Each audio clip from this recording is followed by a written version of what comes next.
So I'm gonna stick with the Asian influence for my first choice, but I'm not gonna go quite back as far. My first pick is 2011's The Raid. The Raid Redemption. The Raid Redemption. This is confusing because they keep changing the name of this movie. It is. And Redemption definitely feels like it would be the subtitle for a sequel, which there is one, but yes. Raid Redemption is the first movie. I was under the impression when this movie came out that there was something else called The Raid, and they called this one The Raid Redemption. And now it's just listed if you go to stream it somewhere or something, it's just called The Raid. But then when you watch the movie, it says The Raid Redemption at the front of the movie. So I'm saying just like pick a title. It's one of the only knocks that I would offer this movie. I'm nitpicking before we get started. It's okay. Yeah. It's okay. It's a confusing facet of this film. Let me just jump right into the back of the box. So, deep in the heart of Jakarta's slums lies an impenetrable safe house for the world's most dangerous killers and gangsters. An elite SWAT team is tasked with raiding the safe house to take down the notorious drug lord that runs it. But when news of their assault reaches the drug lord, they find themselves stranded with no way out. The unit must fight their way through the city's worst to survive their mission. So if you're hearing that and you're thinking, well, I'm a fan of the staff recommendation shelf, and I just watched Dredd. This movie has a plot that's really similar. It's extremely similar. But you know what sets this movie apart from Dredd? Hand-to-hand combat. The hand-to-hand combat. Exactly. Yes. The bones are the same, but yeah, Dredd set in the future, lots of guns. I don't want to also like talk shit on any of your picks for the staff recommendation shelf, but I do prefer this to Dredd, even though it is a similar movie. And I think the hand-to-hand combat is really what sets it apart for me. I appreciate them for very different reasons, as evidenced by the fact that they were chosen for different themes. but yeah, I think I might prefer this one too. Gareth came across the idea for the film when he moved to Indonesia to film a documentary about the country's martial art, which is called Pencak Silat, and that is the martial art that is featured in The Raid. The idea of kind of building a movie around that was actually suggested by his wife, but it was while he was filming this documentary that he met a guy named Iko Uwais, who was a Silat practitioner and was then working just as a delivery man for a phone company based in Jakarta.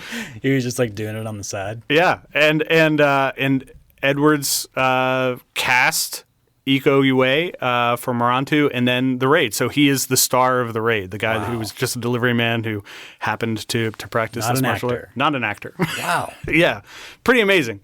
He's good. Yeah, he's... at acting, the acting part. He is good at acting. Yeah, obviously, he's good at the other phenomenal stuff, at martial arts and hand-to-hand combat, but also really pulls his weight when it comes to acting.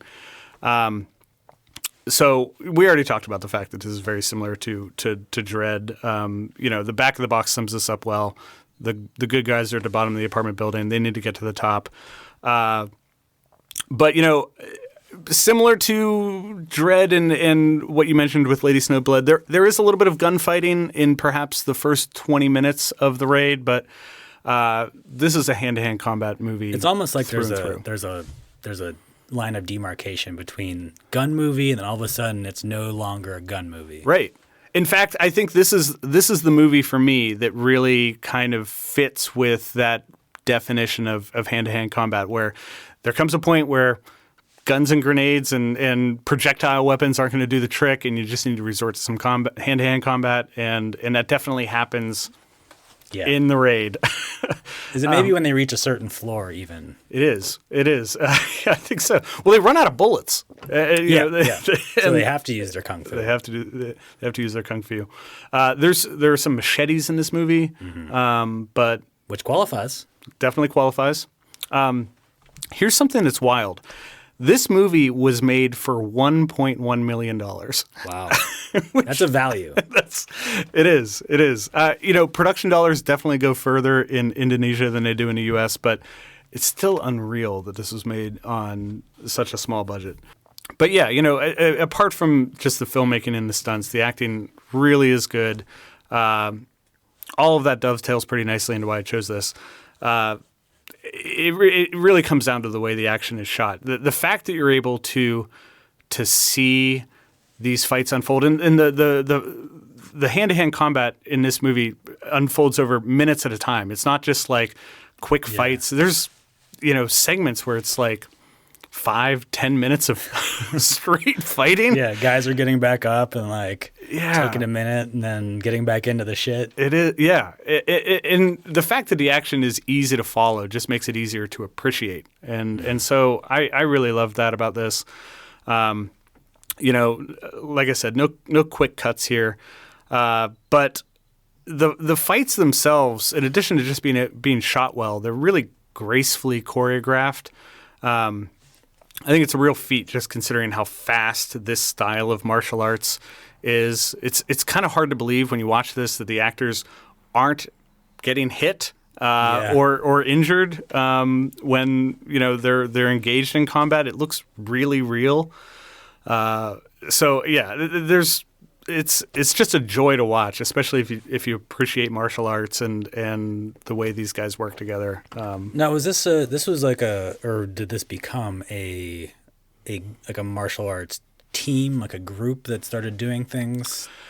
I want to say that there were movies that were released after this where the core group of actors were then recruited to either train actors for other films or. Yeah.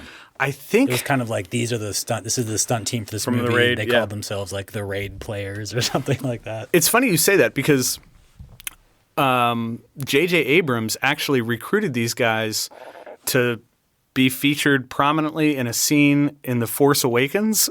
Oh, wow. Yeah. And that scene got cut, but the actors are still there. They're just in a much smaller part, and we don't see them fighting. It wouldn't have fit in a Star Wars movie at all. I mean, okay, yeah. But yeah, I think your point is true that this group went on to do work outside of just this movie. I propose these guys, that the stunt team from the Raid, I propose there should be an entire Star Wars movie based around them. Imagine how good that would be. I wouldn't be mad at that. Maybe it doesn't belong in Force Awakens. I agree, but give them their a whole movie. Fuck yeah, That sounds awesome. I'd watch that. Yeah. I can't disagree with that. I think that it would be. They need to do better things with Star Wars anyway, so why not make it a martial arts movie? Yeah, without J.J. Abrams. I don't have these stats for every movie, but the body count in The Raid is 121. Oh, nice. So Rambo 2 levels. It's up there.